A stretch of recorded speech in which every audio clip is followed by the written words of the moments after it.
नमस्कार दोस्तों, स्वागत है आपके अपने YouTube channel yes for study में। आज हम सब लूसेंट सामान्य ज्ञान के अंतर्गत हिस्ट्री को कवर करेंगे। जैसा कि आपको पता होगा, हिस्ट्री के 3 पार्ट होते हैं: प्राचीन इतिहास, आधुनिक इतिहास और मध्यकालीन इतिहास। तो सबसे पहले हम सब प्राचीन इतिहास को कवर करेंगे, फिर उसके बाद हम सब मध्यकालीन इतिहास को कवर करेंगे, उसके बाद हम सब आधुनिक कालीन इतिहास को कवर करेंगे। आज हम सब लूसेंट सामान्य ज्ञान में जितने भी आपके प्राचीन इतिहास हैं उस प्राचीन इतिहास को कवर करेंगे। अगर आप इस चैनल पे नए हैं तो चैनल को जरूर सब्सक्राइब कर लीजिए दोस्तों। आपको ये लूसेंट की सामान्य ज्ञान की बुक कंप्लीट कराया जाएगा, जितने भी सब्जेक्ट हैं। दोस्तों आइए हम सब आगे बढ़ते हैं और क्वेश्चन की शुरुआत करते हैं। यहां से क्वेश्चन की शुरुआत होती है। सबसे पहले समझते हैं भारत का इतिहास। उत्तर में हिमालय से लेकर दक्षिण में समुद्र तक फैला यह उपमहाद्वीप भारत के नाम से ज्ञात है, जिसे महाकाव्य तथा पुराणों में भारतवर्ष अर्थात भरतों का देश तथा यहाँ के निवासियों को भारतीय अर्थात भरत की संतान कहा गया है। भारत एक प्राचीन कबीले का नाम था। प्राचीन भारतीय अपने देश को जम्बूद्वीप अर्थात जम्बू जामिन वृक्षों का द्वीप कहते थे। प्राचीन ईरानी इसे सिंधु नदी के नाम से जोड़ते थे, जिसे वे सिंधु न कहकर हिंदू कहते थे। यही नाम फिर पूरे पश्चिम में फैल गया और पूरे देश को इसी एक नदी के नाम से जाना जाने लगा। यूनानी इसे इंदे और अरब इसे हिंद कहते थे। आगे बढ़ते हैं।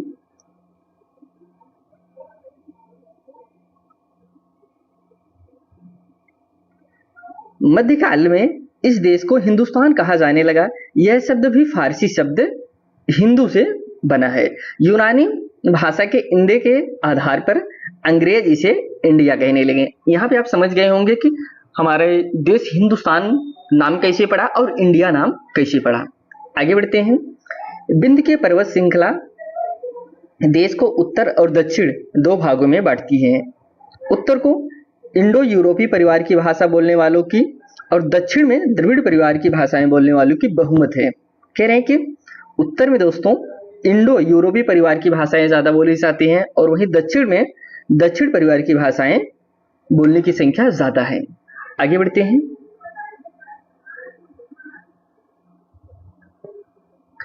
नोट: भारत की जनसंख्या का निर्माण, जो भारत की जनसंख्या है दोस्तों, इसका निर्माण जिन प्रमुख नस्लों के लोगों के मिश्रण से हुआ है वे इस प्रकार हैं। कौन कौन से? Proto Australoid, paleo Mediterranean, Caucasoid, Negroid और मंगलियाड। इसी नस्लों से दोस्तों भारत का जनसंख्या का निर्माण हुआ है। आगे है। भारतीय इतिहास को अध्ययन की सुविधा के लिए 3 भागों में बांटा गया है। कौन कौन से दोस्तों? प्राचीन भारत, मध्यकालीन भारत और आधुनिक भारत। भारत का इतिहास है इसे 3 भागों में बांटा गया है। कौन कौन से? प्राचीन भारत, मध्यकालीन भारत और आधुनिक भारत। नोट: सबसे पहले इतिहास को 3 भागों में बांटने का जो श्रेय जाता है जर्मन के वैज्ञानिक, कौन है दोस्तों? जर्मन के इतिहासकार क्रिस्टोफ सेलियरस को जाता है। कब बांटी थी इन्होंने? 1638 से 1707 एडी को।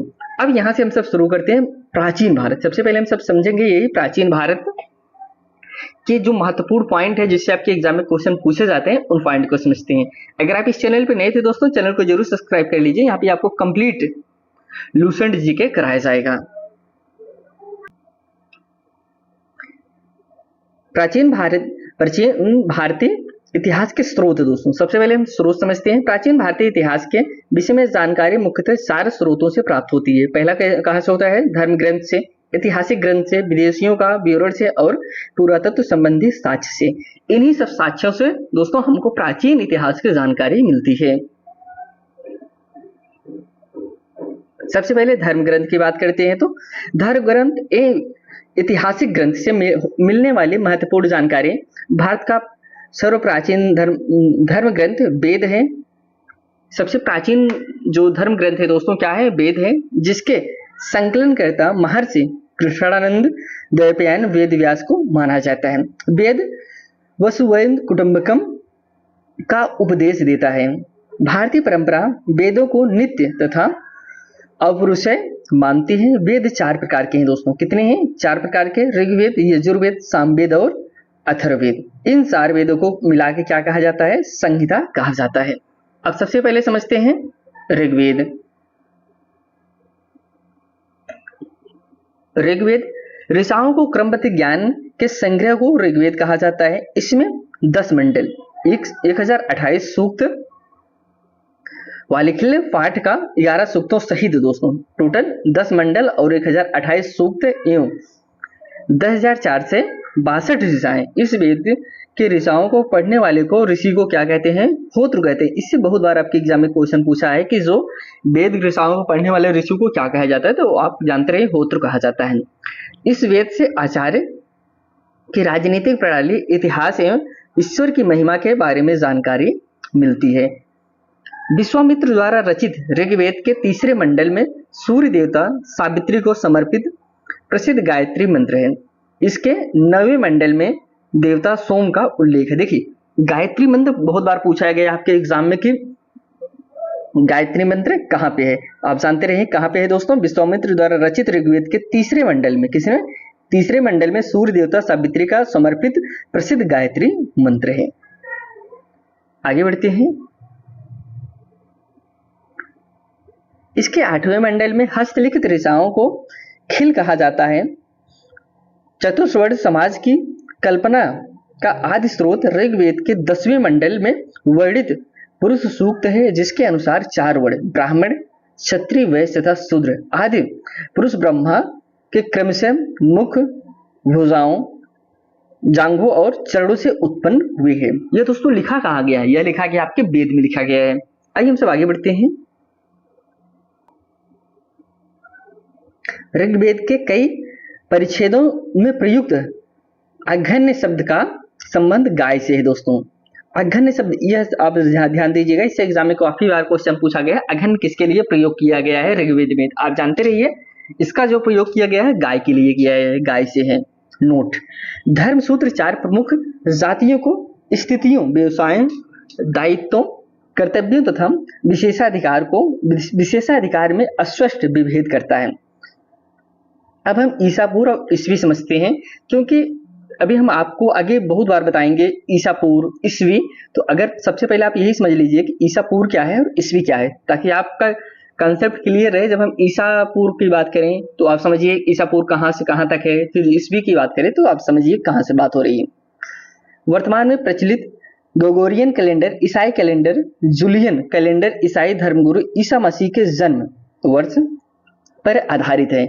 ईसा मसीह के जन्म से पहले दोस्तों, इनके जन्म से पहले के समय को ईसा पूर्व हम सब कहते हैं, जिसे हम बीसी के नाम से जानते हैं, ईसा पूर्व। जब हम सब ईसा पूर्व की बात करें तो ईसा मसीह थे, इनके जन्म के पहले की जो बातें होती हैं उन्हें हम ईसा पूर्व में इंडिकेट करते हैं।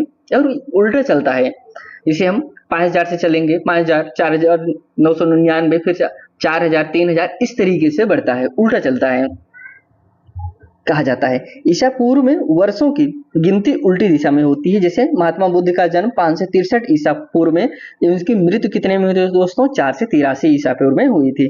यानी ईसा मसीह के जन्म के 563 वर्ष पूर्व महात्मा बुद्ध का जन्म, 483 वर्ष पूर्व मृत्यु हुई थी। आगे चलते हैं। ईसा मसीह के जन्म तिथि से आरंभ हुआ सन ईस्वी सन कहलाता है। अब इनका जो जन्म है, तो जन्म से दोस्तों इनकी जन्म तिथि से जो आरंभ होता है तो उसे हम ईस्वी के नाम से जानते हैं, जो अभी तक चला आ रहा है। इसके लिए संक्षेप में लिखा जाता है ईस्वी को, ऐसे ईस्वी लिखा जाता है को लैटिन भाषा के शब्द एडी में भी लिखा जाता है, जिसका शाब्दिक अर्थ होता है in the year of Lord. अब हम समझते हैं आगे। वैमनवतार के 3 पगों के आख्यान के प्राचीनतम स्रोत ऋग्वेद हैं। ऋग्वेद में इंद्र के लिए 250 तथा अग्नि के लिए 200 ऋचाओं की रचना है। इंद्र के लिए कितनी ऋचाएं हैं दोस्तों? 250 है, और अग्नि के लिए 200 ऋचाओं की रचना की गई है। आगे बढ़ते हैं।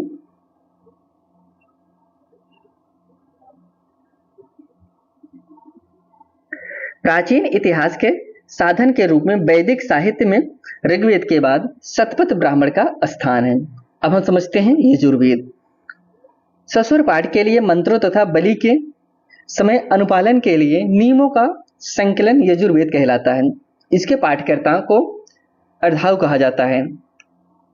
यजुर्वेद में यज्ञों के नियमों एवं विधि विधानों का संकलन मिलता है। इसमें बलिदान विधि का भी वर्णन है। यह एक ऐसा वेद है जो गद्य और पद्य में दोनों होता है। यह महत्वपूर्ण है दोस्तों, काफी बार एग्जाम में पूछा गया है कि ऐसा कौन सा वेद है जो गद्य और पद्य दोनों में है। तो आप जानते रहे यजुर्वेद जो है वह गद्य और पद्य दोनों में है। अब हम समझते हैं सामवेद। साम का शाब्दिक अर्थ है गान। इस वेद में मुख्यतः यज्ञों के अवसर पर गाए जाने वाले ऋचाओं मंत्रों का संकलन है। इसके पाठकर्ता को अद्रित कहते हैं। इसके संकलन ऋग्वेद पर आधारित है। इसमें 18 से 10 सूक्त हैं जो प्रायः ऋग्वेद से लिए गए हैं। इसे भारतीय संगीता का जनक कहा जाता है। भारतीय संगीत का जनक कहा जाता है जो सामवेद है। तो दोस्तों अगर भारतीय संगीत की बात करें कि ऐसा कौन सा वेद है जो भारतीय संगीत के जनक है, तो आप जानते रहिए सामवेद जो है भारतीय संगीत का जनक कहा जाता है। नोट है कुछ, यजुर्वेद तथा सामवेद में किसी भी विशिष्ट ऐतिहासिक घटना का वर्णन नहीं मिलता है। अब हम समझते हैं अथर्ववेद। अथर्व ऋषि द्वारा रचित इस वेद में कुल 731 मंत्र तथा लगभग 6000 पद्य हैं। इसके कुछ मंत्र ऋग्वैदिक मंत्रों से भी प्राचीनतर है। अथर्ववेद कन्याओं के जन्म की निंदा करता है। कन्याओं के जन्म की निंदा कौन सा वेद करता है? अथर्ववेद करता है। ऐतिहासिक दृष्टि से अथर्ववेद का महत्व इस बात में है कि इसमें सामान्य मनुष्यों, विचारों तथा अंधविश्वासों का विवरण मिलता है। पृथ्वी सूक्त अथर्ववेद का प्रतिनिधि सूक्त माना जाता है। इसमें मानव जीवन के सभी पक्षों, गृह निर्माणों, कृषि की उन्नति, व्यापारिक मार्गों का गहन रोग, आगे हम बढ़ते हैं, पहले रोग निवारण, समन्वय, विवाह तथा प्रणय संगीत, राजभक्त, राजा का चुनाव, बहुमत से वनस्पतियों एवं औषधियों, साफ वशीकरण, प्रायश्चित, मातृभूमि, महात्माएं आदि का विवरण दिया गया है। कुछ मंत्रों में जादू टोना का भी वर्णन है।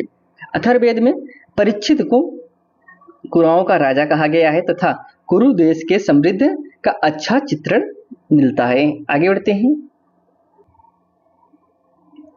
इसमें सभा समिति का प्रजापति की 2 पुत्रियां कहा गया है। वेदों की भी कई शाखाएं हैं जो वैदिक अध्ययन और व्याख्या से जुड़े विभिन्न दृष्टिकोण का प्रतिनिधित्व करती हैं। साकल शाखा ऋग्वेद से जुड़ी एकमात्र जीवित शाखा है। यजुर्वेद को शुक्ल यजुर्वेद और कृष्ण यजुर्वेद 2 शाखाओं में बांटा गया है। मध्यान्ह और काडवा शुक्ल यजुर्वेद अथवा वाजस्नेय संहिता की शाखाएं हैं। कृष्ण यजुर्वेद से जुड़ी शाखाएं काठक, करिस्फल, मैत्रेयी और तैत्तिरीय है। कैथुम, राणानी एवं जैमिनी या तलवारकार सामवेद की शाखाएं हैं। अथर्ववेद की शाखाएं शौनक और पपलाद हैं। आगे बढ़ते हैं। अब यहां समझते हैं हम सबसे प्राचीन वेद। देखिए, सबसे प्राचीन वेद ऋग्वेद है और सबसे बाद का वेद अथर्ववेद है। महत्वपूर्ण है, इसको आप नोट डाउन करिएगा कि जो सबसे लेटेस्ट अगर वेद की बात करें तो अथर्ववेद है, लेकिन सबसे प्राचीन वेद क्या है? वो आपका ऋग्वेद है। ब्राह्मण, आरण्यक और उपनिषद क्या है समझते हैं। संहिता के पश्चात ब्राह्मणों, आरण्यकों तथा उपनिषदों का स्थान है। इनमें उत्तर वैदिक कालीन समाज एवं संस्कृति के विषय में जानकारी प्राप्त होती है। ब्राह्मण ग्रंथ वैदिक संहिताओं की व्याख्या करने के लिए गद्य में लिखे गए हैं।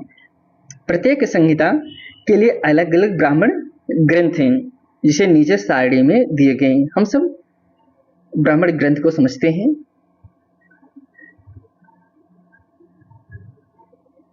वेद, ऋग्वेद, इसके ब्राह्मण ग्रंथ हैं ऐत्रेय तथा कौशिकी, यजुर्वेद, तैत्तिरीय तथा शतपथ, सामवेद, पंचविंश और अथर्ववेद दोस्तों गोपथ। इन ब्राह्मण ग्रंथों में हमें परीक्षित के बाद और बिंबिसार के पूर्व की घटनाओं का ज्ञान प्राप्त होता है। किसके दोस्तों? परीक्षित के बाद के और बिंबिसार के पहले की घटनाओं इसमें मिलते हैं। ऐत्रेय में राज्याभिषेक के नियम या कुछ प्राचीन राजाओं के नाम भी दिए गए हैं।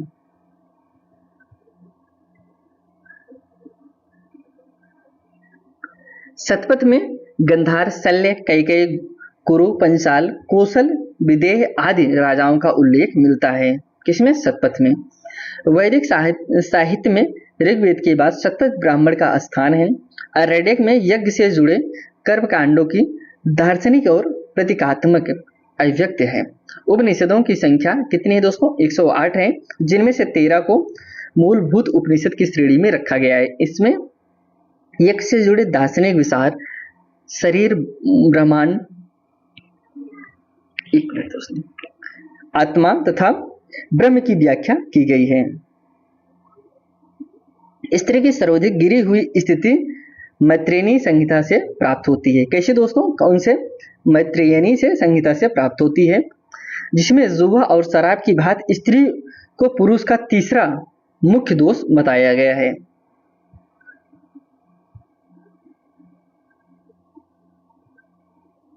शतपथ ब्राह्मण में स्त्री को पुरुष की अर्धांगिनी कहा गया। किस ब्राह्मण में? शतपथ ब्राह्मण में। जाबालोपनिषद में चारों आश्रमों का उल्लेख मिलता है। स्मृति ग्रंथों में सबसे प्राचीन एवं प्रामाणिक मनुस्मृति मानी जाती है। यह शुंग काल के मानक ग्रंथ है। नारद स्मृति गुप्त युग के विषय में जानकारी प्रदान करता है। अब हम समझते हैं वेदांग एवं इसके सूत्र। वेदांग सूत्र की बात करें तो वेदों की भली भांति समझने के लिए सह वेदांग की रचना हुई है। ये कौन कौन से हैं? शिक्षा, शुद्ध उच्चारण शास्त्र, कल्प, कर्म कांडे विधि, निरुक्त शब्दों की व्युत्पत्ति का शास्त्र, व्याकरण, छंद एवं ज्योतिष। वैदिक साहित्य को अक्षुण्ण बनाए रखने के लिए सूत्र साहित्य का प्रेरण किया गया है। स्रोत्र गृह तथा धर्म सूत्रों के अध्ययन से हमें यज्ञ विधि, विधान, कर्मकांडों तथा राजनीति विधि एवं व्यवहार से संबंधित महत्वपूर्ण बातें ज्ञात करते हैं। आगे बढ़ते हैं। प्रमुख सूत्रकारों में गौतम, बुद्धायन, आपस्थम, वशिष्ठ आदि के नाम विशेष रूप से उल्लेखनीय है। सूत्रों में गौतम धर्म सूत्र सबसे प्राचीन माना गया है। आगे बढ़ते हैं।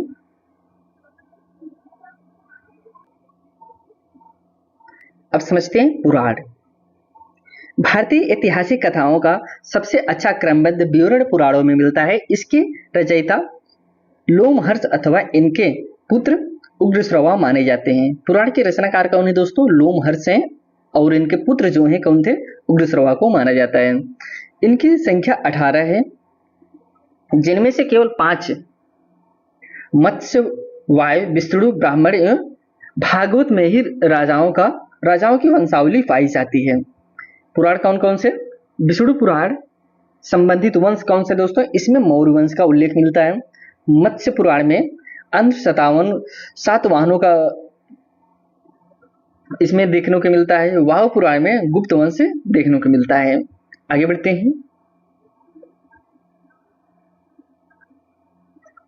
नोट: पुराणों में मत्स्य पुराण सबसे प्राचीन एवं प्रमाणिक है। जो मत्स्य पुराण है दोस्तों, ये सबसे प्राचीन है और सबसे ज्यादा प्रमाणिक है। अधिकतर पुराण का सरल संस्कृति श्लोक में लिखे गए हैं।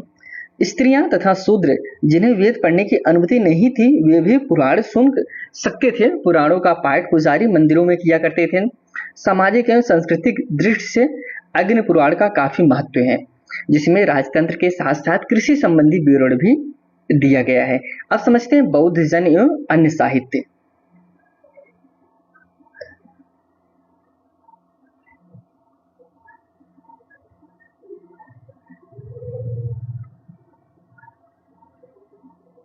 जातक में बुद्ध के पूर्व जन्म की कहानी वर्णित है। हीनयान का प्रमुख ग्रंथ कथा वस्तु है, जिसमें महात्मा बुद्ध का जीवन चरित्र अनेक कथानकों के साथ वर्णित है। जैन साहित्य को आगम कहा जाता है। जैन धर्म का प्रारंभिक इतिहास कल्प सूत्र से ज्ञात होता है। जैन ग्रंथ भगवती सूत्र में महावीर के जीवन कृत्यों तथा अन्य समकालिकों के साथ उनके संबंधों का विवरण मिलता है। अर्थशास्त्र के लेखक चाणक्य, कौटिल्य, विष्णुगुप्त हैं। यह 15 अधिकरणों एवं 180 प्रकरणों में विभाजित है। इसमें मौर्यकालीन इतिहास की जानकारी प्राप्त होती है।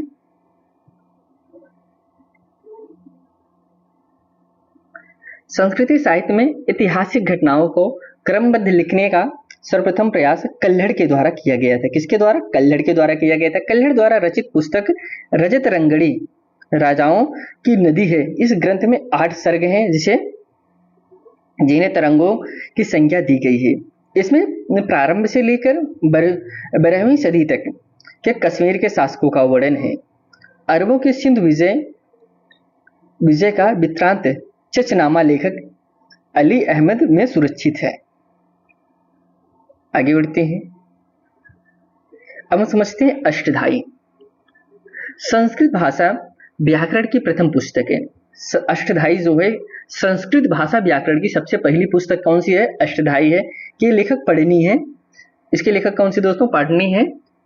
इससे मौर्य के पहले का इतिहास तथा मौर्य कालीन राजनीतिक अवस्था की जानकारी प्राप्त होती है।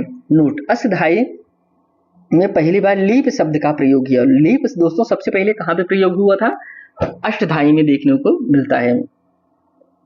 कात्यायन की गार्गी संहिता एक ज्योतिष ग्रंथ है, फिर भी इसमें भारत पर होने वाले यवन आक्रमण का उल्लेख मिलता है। पतंजलि पुष्यमित्र शुंग के पुरोहित थे। इसके महाभाष्य से शुंगों का इतिहास का पता चलता है। अब हम समझते हैं विदेशी यात्रियों से मिलने वाली प्रमुख जानकारियां। कुछ हमको जानकारी मिलती है जो विदेशों से होती है। जो विदेशी आते हैं, भारत में आते हैं और रहते हैं और भारत के बारे में लिख के ले जाते हैं, तो उससे भी हमको जानकारी मिलती है कि भारत कैसा था। अब हम समझते हैं यूनानी रोमन लेखक।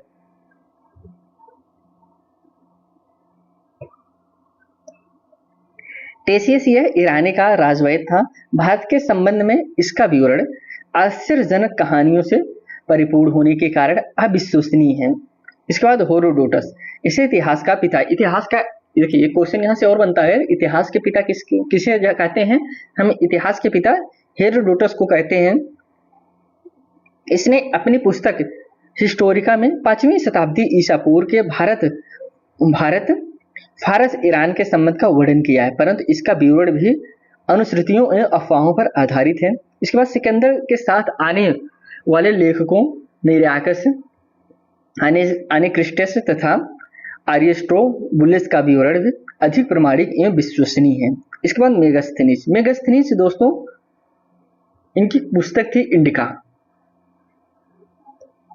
यह सेल्यूकस निकेटर का राजदूत था। मेगास्थनीज किसका राजदूत था? सेल्यूकस निकेटर का राजदूत था, जो चंद्रगुप्त मौर्य के राज दरबार में आया था। इसने अपनी पुस्तक इंडिका में मौर्य युगीन समाज एवं संस्कृति के विषय में लिखा है।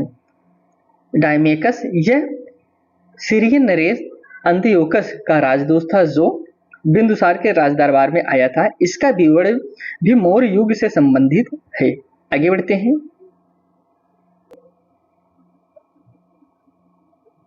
आगे है डायनेसियस। यह मिस्र नरेश टालमी फिलडेल्फिया का राजदूत था, जो अशोक के राज दरबार में आया था। टालमी है दोस्तों, इसने 2री शताब्दी में भारत का भूगोल नामक पुस्तक लिखी।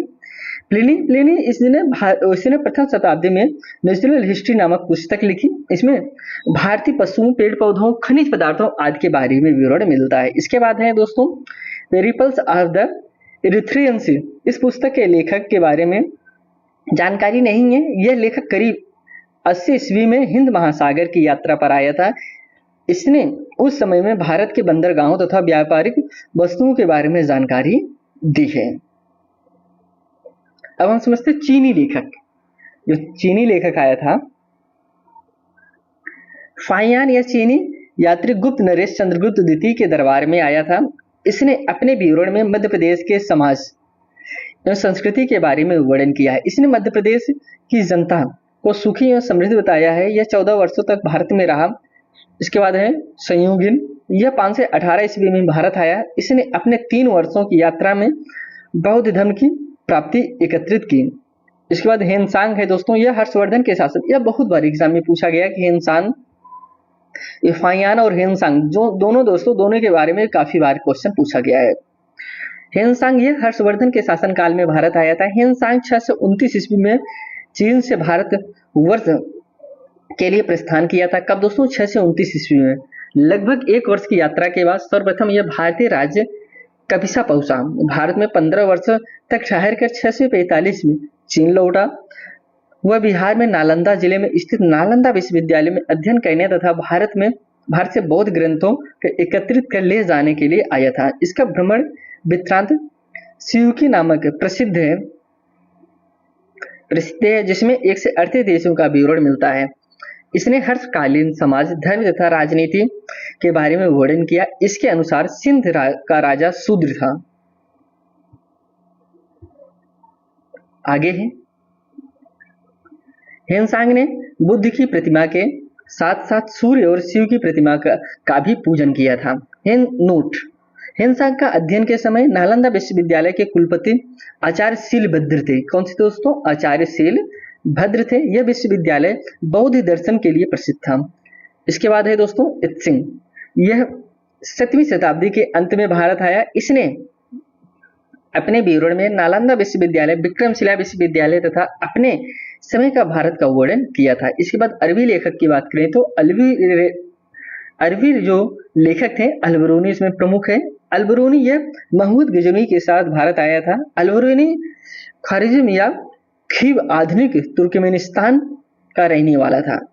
अरबी में लिखी गई उसकी कृत किताब-उल हिंद यह तहकीके हिंद, भारत की खोज आज भी इतिहासकारों के लिए एक महत्वपूर्ण स्रोत है। यह एक विस्तृत ग्रंथ है जो धर्म और दर्शन, त्योहारों, खगोल विज्ञान, कीमिया, रीति रिवाजों तथा प्रथाओं, सामाजिक जीवन, भार तौल तथा माप विधियों, मूर्तिकला, कानून, माप तंत्र, विज्ञान आदि विषय के आधार पर 80 अध्यायों में विभाजित है। इसमें राजपूत कालीन समाज, धर्म, रीति रिवाज, राजनीति आदि पर सुंदर प्रकाश डाला गया है। इसके बाद है इब्न बतूता। इब्न बतूता के इसके द्वारा अरबी भाषा में लिखा गया उसका यात्रा वृत्तांत, जिसे रेहला कहा जाता है। क्या कहा जाता है? इब्न बतूता जो लिखा था उसे हम रेहला के नाम से जानते हैं। 14वीं शताब्दी में भारतीय उपमहाद्वीपों के सामाजिक एवं सांस्कृतिक जीवन के विषय में बहुत ही प्रचुर तथा सबसे रोचक जानकारियां देता है। 1333 ईस्वी में दिल्ली पहुंचने पर इसकी विद्वता से प्रभावित होकर सुल्तान मोहम्मद बिन तुगलक ने उसे दिल्ली का काजी या न्यायाधीश नियुक्त किया था। इसके बाद कुछ अन्य लेखक हैं, उनके बारे में भी हम समझते हैं। तारानाथ, यह एक तिब्बती लेखक था। इसने कंगूर तथा ट्युंगर नामक ग्रंथ की रचना की। इनसे भारतीय इतिहास के बारे में जानकारी मिलती है। इसके बाद है मार्को पोलो। यह 13वीं शताब्दी के अंत में पांड्या देश की यात्रा पर आया था। इसका विवरण पांड्या इतिहास के अध्ययन के लिए उपयोगी है। आगे समझते हैं।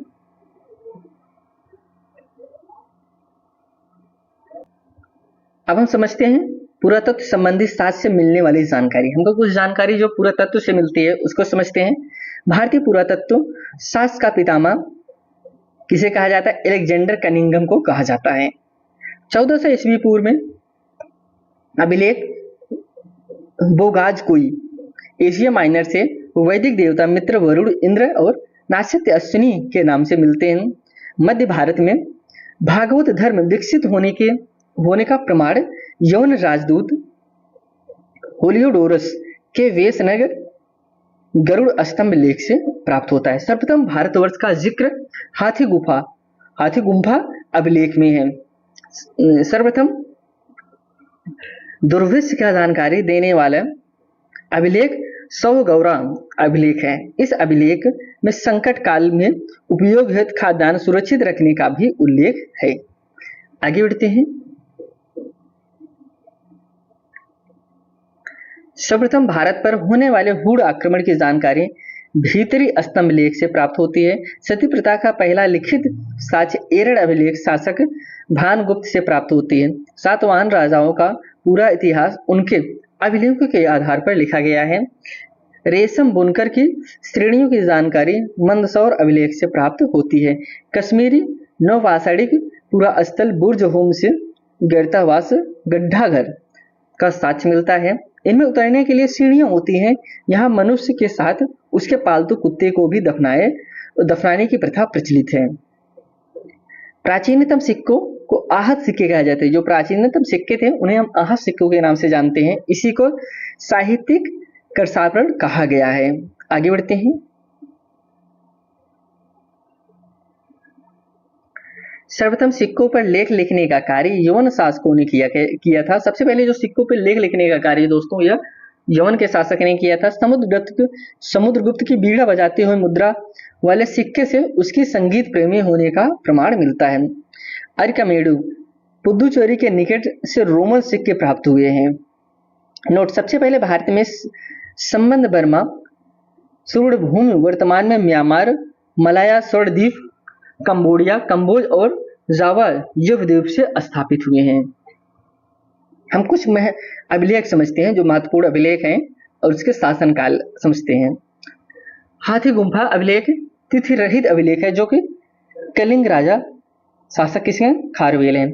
जूनागढ़ अभिलेख रुद्रदामन, नासिक अभिलेख गौतमी बलश्री, प्रयाग स्तंभ अभिलेख समुद्रगुप्त, ऐहोल अभिलेख पुलकेशिन सेकंड, मंदसौर अभिलेख मालवा नरेश यशोरवर्मन, ग्वालियर अभिलेख प्रतिहार नरेश भोज, भीतरी जूनागढ़ अभिलेख समुद्रगुप्त, देवपाड़ा अभिलेख बंगाल शासक बिजनसेन। आगे बढ़ते हैं। नोट, अभिलेखों का अध्ययन इपिग्राफी कहलाता है। जो हम अभिलेखों का अध्ययन करते हैं उसे हम इपिग्राफी के नाम से जानते हैं। उत्तर भारत में मंदिरों की कला की शैली नागर शैली एवं दक्षिण भारत में मंदिरों की कला की द्रविड़ शैली कहलाती है। देखिए, उत्तर भारत में जो मंदिर बनते थे वह किस शैली में बनते थे? वह नागर शैली में बनते थे। और दक्षिण भारत में जो मंदिर बनते थे वह द्रविड़ शैली में बनते हैं। अभी आपने नोटिस किया होगा कि आपके जो दक्षिण भारत में मंदिर हैं उनकी स्ट्रक्चर, उनकी डिजाइन अलग तरीके होती है, लेकिन जो आपके उत्तर भारत में मंदिर है उनकी डिजाइन अलग तरीके है। आपको एक क्वेश्चन बताते हैं, उसका जवाब आप कमेंट करिएगा। जो राम मंदिर बना है वो किस शैली पे बना हुआ है? दक्षिणापथ के मंदिरों के निर्माण में नागर और द्रविड़ दोनों की शैलियों का प्रभाव पड़ा है, अतः यह वेसर शैली कहलाती है। पंचयातन शब्द मंदिर रचना शैली से संबंधित एक हिंदू मंदिर तब पंचयातन शैली कहलाता है जब मुख्य मंदिर पर 4 सहायक मंदिरों से घिरा होता है। पंचयातन मंदिर का उदाहरण कदरिया महादेव मंदिर खजुराहो में, ब्रह्मघोष मंदिर भुवनेश्वर में, लक्ष्मण मंदिर खजुराहो में, लिंगराज मंदिर भुवनेश्वर, दशावतार मंदिर देवगढ़, गुडेश्वर मंदिर महाराष्ट्र।